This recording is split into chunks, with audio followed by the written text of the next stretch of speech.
வணக்கம், என்னுடைய வணக்கம்.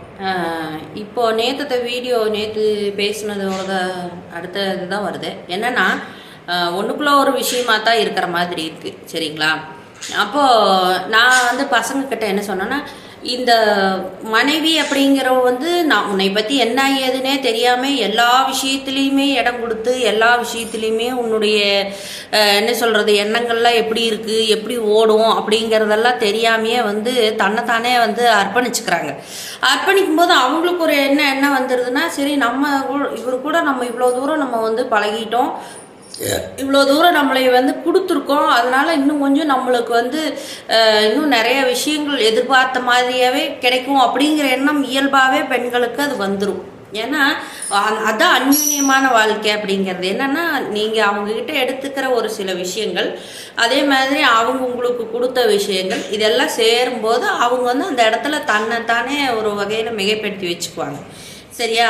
இப்போது என்னென்னா பசங்கக்கிட்ட சொல்கிற விஷயம் என்னென்னா, நீங்கள் உங்கள் அம்மா கூடவே தான் இருக்கீங்க, உங்கள் அம்மாவோட குணாதிசயம் என்னன்னு தெரியும், உங்கள் அப்பா கூடவே தான் இருக்கீங்க, அப்பாவோட குணாதிசயம் என்னன்னு தெரியும். அதே மாதிரி அக்கா தங்கச்சி, அதாவது நாத்துனா நங்கையா இந்த மாதிரிலாம் இருப்பாங்களா, அவங்களோட குணமெல்லாம் தெரியும். இவங்க இது பேசுவாங்க, இது பேச மாட்டாங்க அப்படிங்கிறது தெரியும்.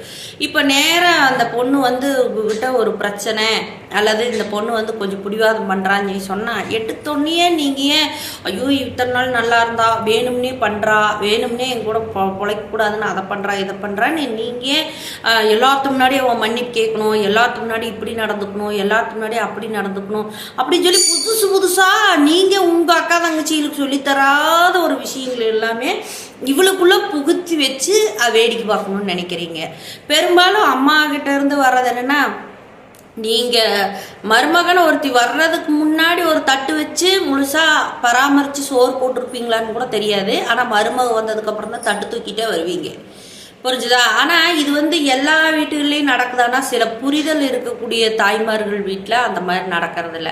பையனும் பிள்ளை பேசுகிறாங்க, எப்படி சாப்பிட்ருக்கிட்ட அப்படின்னு அந்த ஒரு நாணத்தோட ஒரு வார்த்தை ஒன்று சொல்லுவாங்க. அதே மாதிரி பொம்பளையிலே கொஞ்சம் பிடிவாதம் பண்ணாங்க கூட ஆம்பளை சொல்லுங்க, பையனை பிள்ளைய சாப்பிட போயிருக்கிறாங்க, நீ ஏன் நாங்கள் பேர் பண்ணிட்டு இருக்கிறேன் அப்படின்னு சொல்லிட்டு இவர் வந்து கூட்டிகிட்டு போயிடுவார். இதுதாங்க இந்த என்ன சொல்ல மேன்மக்களுடைய குணம். என்னென்னா பிள்ளை சந்தோஷமாக இருக்கட்டும், நம்ம பையன் சந்தோஷமாக இருக்கட்டும், மருமக வேறு வந்திருக்கிறா அவனுக்கும். ஏன்னா இவங்களும் அந்த லைஃப்பை தாண்டி வந்தவங்க தானே, அந்த ஏஜெல்லாம் தாண்டி வந்தவங்க தானே. ஆசாபாசத்தை எல்லாம் தெரியாமல் ஒன்றும் ட்ராமா பண்ணுறக்கெல்லாம் ஒன்றும் வரல. இல்லை, நிஜமாக சொல்கிறேன், இந்த ட்ராமா பண்ணுற கோஷ்டிகளும் அதே மாதிரி ஒன்று இருக்க ஒன்று ஒரே மாதிரி பேசுவாங்க. இது பெரும்பாலும் ஊர் சைடுகளில் வந்து அந்த மாதிரி தான் பேசுவாங்க.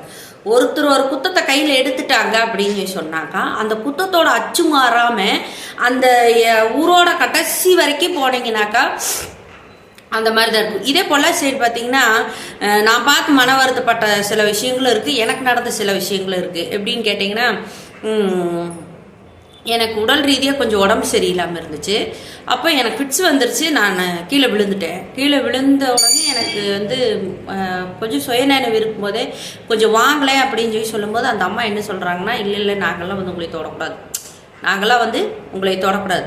அந்த அம்மா எனக்கு கீழ் சாதின்னு யோசிச்சுதோ, இல்லை அந்த அம்மா அவங்களுக்கு நான் மேல் சாதின்னு யோசிச்சுதோ என்னன்னெல்லாம் எனக்கு தெரியாது. ஆனால் அந்த ஊரில் வந்து ஜாதி கட்டுப்பாடு அப்படித்தான் இருக்குது. அப்புறம் இப்போ எப்படி இருக்குது அப்படிங்கிறத விட அவங்கவுங்களுக்கு புத்தி யோசனைன்னு இருந்தால் சரியாக இருக்கும்னு நான் நினைக்கிறேன். இப்போ அது நடந்து கணக்கு பார்த்தீங்கன்னாக்கா 22 வருஷம் ஆச்சு இப்போ அந்த சம்பவம் எல்லாம் நடந்து ஆச்சுங்களா. அப்போ அந்த உதவி செய்ய மாட்டேன்ட்டாங்க. அதே மாதிரி பார்த்தீங்கன்னா அந்த அவங்கள வந்து மாதாரிகன்னு சொல்லுவாங்க. பட் வந்து எனக்கு அது முழு விவரம் யார் என்னங்கிறது எனக்கு பெருசாக சொல்ல தெரியல. ஆனால் அவங்கள வந்து நாங்கள் கோயிலுக்கு போகும்போது பார்த்தீங்கன்னாக்கா, மரத்தடியில் இருக்கிற கோயில் தாங்க, மரத்தடியில் இருக்கிற சுயம்பு சின்ன சின்ன கல்லுகு வச்ச அந்த சுயம்பு கோயில் தாங்க. சாமி கும்பிட்றதுக்கு 30 அடிக்கு 30-40 அடிக்கு அந்த பக்கம் நின்று அங்கேருந்து எட்டி பார்த்து தான் சாமி கும்பிட்றாங்க. என்னென்னா அவங்க வந்து இங்கே வந்துடக்கூடாதாம்மா, என்னை ஒட்டிக்குவா போகுது, உங்கள் கூட ஒட்டிக்குவா போகுதுன்னு நான் கேட்குறேன். நான் எனக்கு அந்த குழந்தை பிறந்திருக்குது, அந்த குழந்தைய கொண்டு வந்திருக்குது ஒரு பொண்ணு. அந்த பொண்ணு அந்த குழந்தைய கொண்டு வந்திருக்கும் போது எனக்கு அதை பார்த்தோன்னே அவ்வளோ பிடிச்சி போச்சு. அவ்வளோ அழகாக இருக்குது குழந்தை. எங்கே நிற்கிறாங்க? 40 அடி வித்தியாசத்தில் நிற்கிறாங்க. எனக்கு ஏன் அவங்க அங்கே எனக்கு அப்போ வரைக்குமே இந்த மாதிரி ஜாதின்னு ஒன்று இருக்குது, கட்டுப்பாடுன்னு ஒன்று இருக்குங்கிறதெல்லாம் எனக்கெல்லாம் அவ்வளோ இதாக தெரியாது. அது இந்த ஊருக்குள்ளே இந்த மாதிரி இருக்குது அப்படிங்கிறதெல்லாம். அப்போ அவங்கள அவ்வளோ தூரம் நிற்க வச்சு விபூதி போடுறாரு. எங்கே நின்று போடுறாரு? 15 அடி டிஸ்டன்ஸில் நின்று இங்கே அங்கே போய் அந்த 40 அடியில் அவங்க நிற்கிறாங்க இல்லையா, அந்த இடத்துல போய் ஆணி போட்ட செருப்பு அதை என்னமோ கணம் போட்டுட்டு திருநூறு அப்படி தூக்கி வீசுறாரு. நான் என்ன சொல்கிறேன்னா, உங்களுடைய கோவில் வழிமுறைகளையோ அல்லது நீங்கள் சாமி கும்பிடுறதையோ அல்லது நீங்கள் சாமிக்கு என்ன செய்கிறீங்களோ பிடிக்கிறீங்களோ அதெல்லாம் நான் எதுவுமே கேட்க வரல. ஏன்னா அது ஆத்மார்த்தமாக அவங்க பண்ணுறது சரியா. ஆனால் அவங்கள அவ்வளோ தூரம் நிற்க வச்சு நீ 15 அந்த பக்கமாக போய் 15 அடி டிஸ்டன்ஸில் நின்று திருநூறு போட்டு அந்த திருநூறு இவங்க கேட்ச் பிடிக்கிறதுக்கு என்ன ஃபுட்பாலாக விளையாடுறீங்க இல்லை ஃபுட்பாலாக விளையாடுறீங்கன்னு கேட்குறேன்.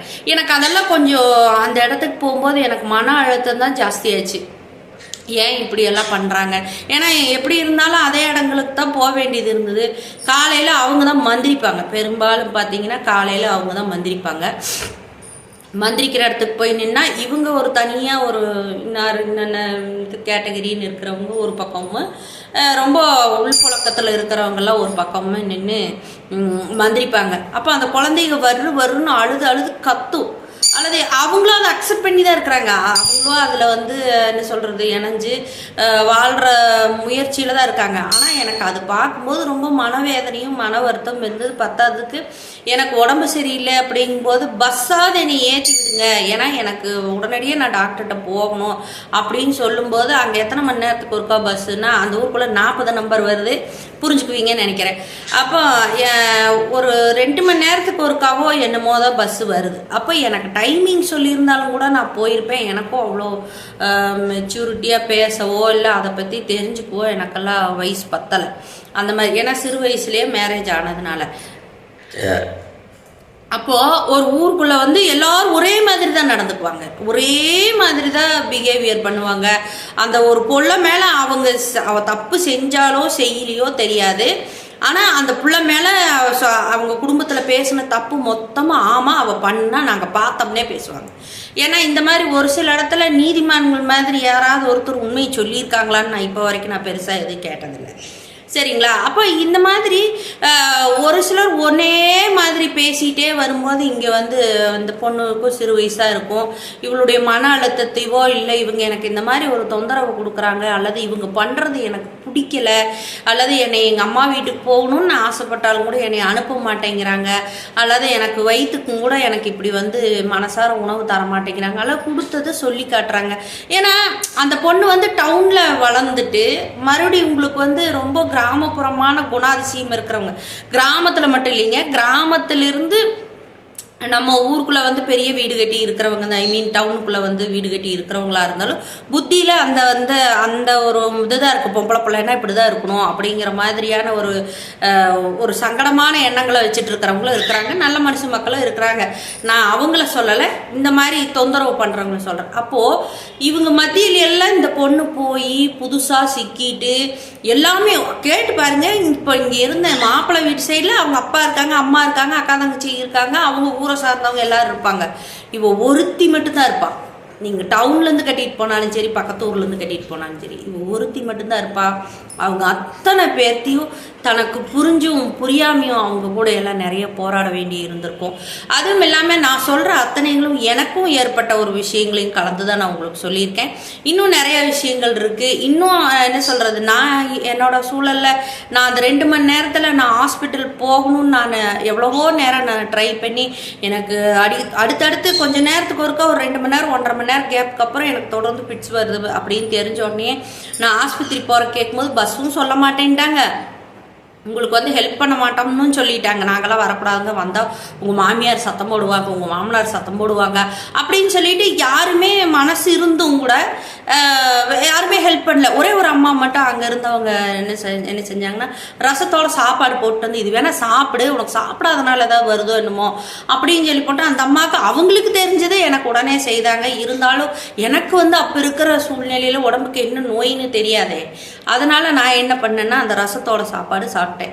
சரிங்களா? அதுக்கப்புறம் எனக்கு என்னாச்சுங்கிறத பேச்சு வாக்கில் மறுபடியும் நான் சொல்கிறேன். அப்போது நான் ஒரு இடத்துல இருந்து நான் எங்கள் அம்மா கிட்ட வந்து எனக்கு இப்படியெல்லாம் அவங்க தொந்தரவு பண்ணுறாங்க, இந்த மாதிரியெல்லாம் என்னை வார்த்தைகளால் கொள்கிறாங்க அப்படின்னு நான் எங்கள் அம்மாட்ட சொல்லும்போது எங்கள் அம்மா சொன்ன ஒரே வார்த்தை என்னதுமே, நீ அடங்காமல் இருந்திருப்ப, நீ ஏதாவது பேசியிருப்ப, நீ ஏதாவது சொல்லியிருப்ப, அங்கேருந்து ஆட்டம் கட்டிட்டு இங்கே தான் வரலான்னு நினச்சிட்டு இருக்கிறியா, ஏன் இங்கே அவனையாவது நினச்சிட்டு இருக்கிறியான்னு எங்கள் அம்மா என்ன கேட்டாங்க. அப்போ ஒரு தாயா நான் எங்கள் அம்மாவை வந்து இப்போ வரைக்கும் சில விஷயங்கள நன்றியோடு இருக்குனே தவிர ஒரு தாயா எங்கள் அம்மாவை வந்து என்னால் அக்செப்ட் பண்ணிக்கவே முடியல. ஏன்னா ஒரு பிள்ளைய வந்து 15-16 வயசில் நீ எனக்கு 15+ தாங்க, எனக்கு மேரேஜ் ஆகும்போது 15+ இருக்கும். சரிங்களா?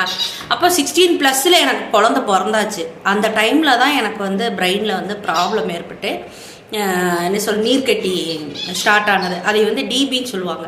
அது ஸ்டார்ட் ஆனதுனால தான் எனக்கு வந்து தொடர்ந்து ஃபிட்ஸ் வந்துட்டே இருந்திருக்கு. இன்னும் மேற்கொண்டு நிறைய விஷயங்கள் பேசுகிறேன். எந்த ஒரு இடத்துலையுமே உங்களுக்கான ஒரு பொய்யான தகவலோ ஒரு பொய்யான விஷயங்களை சொல்லியோ ஒரு குடும்பத்தை வந்து வேதனைக்குள்ளாக்கக்கூடிய எண்ணமோ பலாபலமோ நம்மக்கிட்ட கிடையாது. சில இடங்களில் நீங்கள் உங்களை திருத்திக்குவீங்க, சில இடங்களில் சில குழந்தைங்க வீட்டில் நம்ம கூட போய் பேசியிருக்கலாம், யதார்த்தம் தாண்டி இருந்திருக்கலாம், கொஞ்சம் குறும்பெல்லாம் பண்ணியிருக்கலாம். ஆனால் பொண்ணு வெளியில் போயிட்டு ஏதாவது ஒரு விஷயத்த சொல்லும்போது அவள் மனசில் என்ன இருக்குது அப்படிங்கிறதையும் தெரிஞ்சுக்குங்க. பொதுவாக பசங்களுக்கும் இருக்குது. ஆனால் அது நான் வரேன், என்ன சொல்கிறேன், கொஞ்சம் கொஞ்சமாக வரேன். இப்போதைக்கு எனக்கு வேலைக்கு டைம் ஆயிடுச்சு. மறுபடியும் அடுத்த வீடியோவில் பார்க்குறேன்.